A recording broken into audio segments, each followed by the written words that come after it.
Salut à tous et ravi de vous retrouver pour une nouvelle édition de la Minute Quintet. On prend la direction de l'hippodrome de Longchamp ce jeudi à 5 juin avec une semi-nocturne qui nous attend comme maintenant depuis quelques semaines. Le Quintet Plus se situera à 20h15. Ce sera la sixième course du programme, le prix de la place Vendôme. Une première épreuve de handicap divisé pour des chevaux âgés de 4 ans et au-dessus ils ne sont que 14 au départ de ce gros handicap puisqu'au moment de la découpe il n'était plus beaucoup. Du coup voilà, on a réduit un petit peu la quantité en première épreuve pour avoir suffisamment de concurrents dans la deuxième partie du handicap. En tout cas 14 concurrents sur 2000 mètres, ce sera sur la moyenne piste et donc comme je l'ai dit une compétition qui aura lieu aux alentours de 20h15, une compétition dans laquelle on a quand même pas mal de candidatures qui offrent des garanties, à commencer par l'As Game Stars qui pour moi est pas déclassé mais quasiment, parce que franchement vu ses débuts dans les handicaps il a franchement beaucoup séduit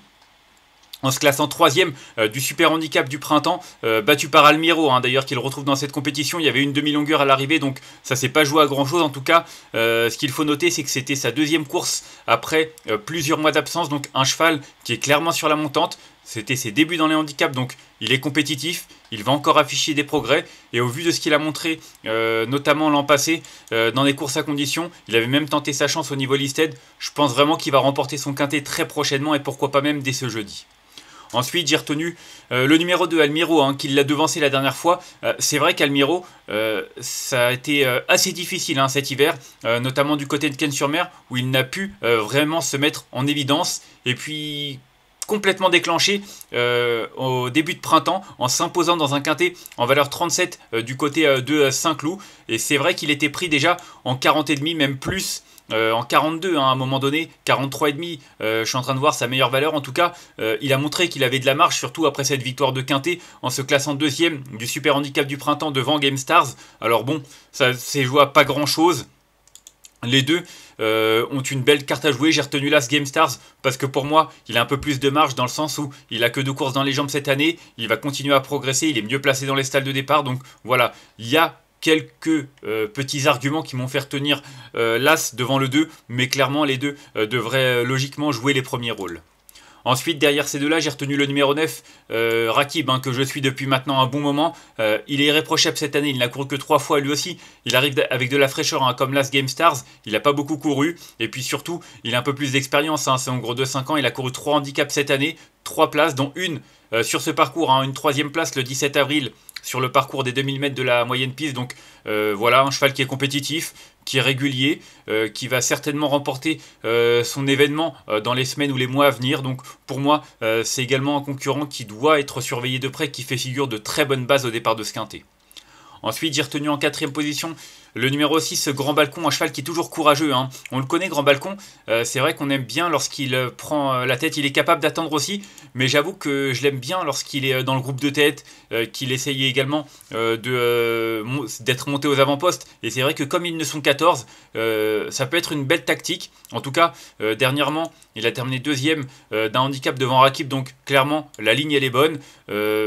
Il est assez régulier dans l'ensemble, il est courageux. Pour moi, ça peut être même une bonne base de quintet, de quartet, pourquoi pas, ou voire même de tiercé. Ça va être un petit peu juste. Je pense vraiment que pour le podium, ça va être compliqué, mais pour une 4-5e place, franchement, il a son mot à dire.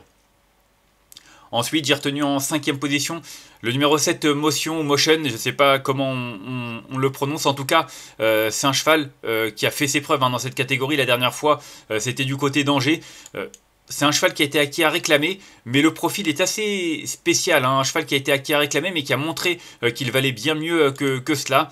Une nouvelle fois, comme lors de sa tentative à Angers où il a terminé 3ème, son partenaire ne vient que pour cette course, je crois. En tout cas, son entourage fait le déplacement. Je suis en train de regarder si Enkegrou a d'autres partants dans la réunion. Non, c'est pas le cas. Donc vraiment, une nouvelle fois, c'est pour lui qu'on est présent du côté de Longchamp. Pour moi, il n'y a pas de raison qu'il ne confirme pas. Le terrain devrait être bon souple. C'est très bien pour lui. Et c'est vrai qu'avant le coup, c'est une des possibilités pour une 4-5e place. Un petit peu comme pour le 7 Grand Balcon. Comme pour le 6 grand balcon, pardon. Ensuite, j'ai retenu en 6ème position le numéro 4, Ganas. Alors Ganas, il souffle un petit peu le chaud et le froid, hein. C'est vrai que depuis qu'il a remporté son quintet en fin d'année dernière du côté de Fontainebleau, c'est un peu plus difficile, mais malgré tout, il a répondu présent à 2-3 reprises, il a fait l'arrivée de quintet, il a montré qu'en valeur 38, il avait encore un petit peu de marge, pas énormément, mais il a quand même terminé 4ème derrière Rakib dans un quintet sur ce parcours le 17 avril, donc il y a un mois et demi de cela, un petit peu plus. Il battait en plus grand balcon, donc voilà, c'est un cheval qui est meilleur en attendant, il a vraiment un bon changement de vitesse. Maintenant, il faut que ça se passe bien, il a un numéro très correct dans les stalles de départ, même bon, donc pour moi, faut pas le condamner sur sa tentative du 28 avril du côté de Chantilly, il peut faire mieux et j'en espère justement une réhabilitation. Ensuite, j'ai retenu en 7ème position le numéro 3, Zrian. Lui aussi, j'en attends une réhabilitation. C'est vrai qu'on s'attendait un petit peu mieux de sa part du côté de Lyon début mai, il y a environ un mois de cela. Il n'a pu faire mieux que 9ème d'un quintet. Maintenant, est-ce qu'il a moins de marge? C'est possible, c'est même sûr. C'est vrai qu'il avait remporté un handicap du côté de Chantilly cet hiver en valeur 37. Mais je pense qu'il en a quand même encore un petit peu. Il a été baissé d'une livre, ça va certainement l'aider. En tout cas, c'est un cheval qu'il ne faut pas condamner hâtivement. On lui met les heures australiennes pour essayer de lui redonner un petit peu de marge. Il est bien placé dans les stalles de départ. Donc voilà, il y a quand même quelques changements qui ont été faits qui peuvent être bénéfiques et lui permettre de remettre les pendules à l'heure. Et enfin, en 8ème position, j'ai retenu le numéro 5, Swift Flight. Je l'aime beaucoup, Swift Flight. C'est marrant parce que c'est un cheval qui nous vient d'Irlande. En tout cas, il a fait la majorité de sa première partie de carrière en Irlande.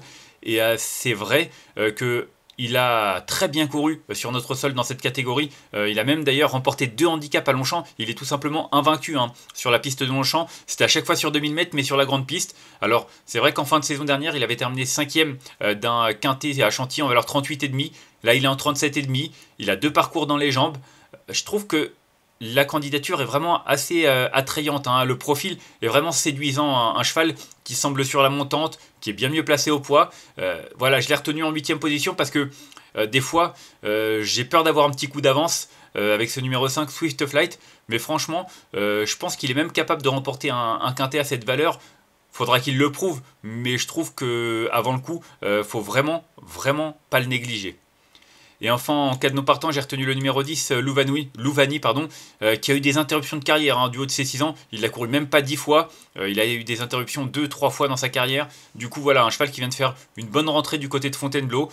Le lot était quand même bien composé, Indy Bright, au bout qu'il le dévançait. Il battait d'ailleurs Swift Flight à poids égal. Du coup, en théorie, sur la foi de cette tentative, si je retiens Swift Flight, clairement, je suis censé retenir Louvani. C'est juste un regret parce qu'il faut faire des choix. Mais je trouve que pour son retour dans cette catégorie, à cette valeur, il a vraiment tout du profil de l'outsider très séduisant. On va faire un petit récapitulatif de ma sélection avec le numéro 1 que j'ai retenu devant le 2, le 9, le 6, le 7, le 4, le 3 et le 5. Et en cas de non partant, le numéro 10. En conseil de jeu, je pense vraiment que là, c'est le 2 se détache au papier. Vu leur dernière tentative commune dans une classe 1, je serais étonné qu'ils ne soient pas tous les deux sur le podium, même si une course reste une course. Puis derrière, je trouve que le 9, Rakib, offre pas mal de garanties, parcours, compétitivité, numéro dans les salles de départ un petit peu en dehors, mais c'est pas très grave, ils ne sont que 14 au départ, et c'est aussi Alexis Pouchin qui le connaît parfaitement. Je pense qu'on est en droit d'en attendre une très bonne tentative, donc voilà, As, 2 et 9, mes 3 préférés. Derrière, on peut même peut-être prendre le 6 en base, ou le 7. Je trouve que ça peut être bien de prendre 3 ou 4 bases, enfin de prendre une 4e base, dans le sens où ils sont pas tant que ça, et je trouve que au niveau des priorités, c'est assez resserré. Il y a quelques candidatures qui sont vraiment assez sûres avant le coup. On va se quitter là-dessus. En tout cas, moi je vous remercie d'avoir suivi cette nouvelle édition de la Minute Quintet. Si vous avez aimé cette vidéo, n'hésitez pas à la liker, à la partager ou encore à vous abonner à notre chaîne YouTube en cochant la petite cloche pour être au courant des prochaines vidéos. On se retrouvera vendredi du côté de Vincennes, bien entendu. En attendant, je vous souhaite une excellente journée et de bons jeux à tous. Bye bye.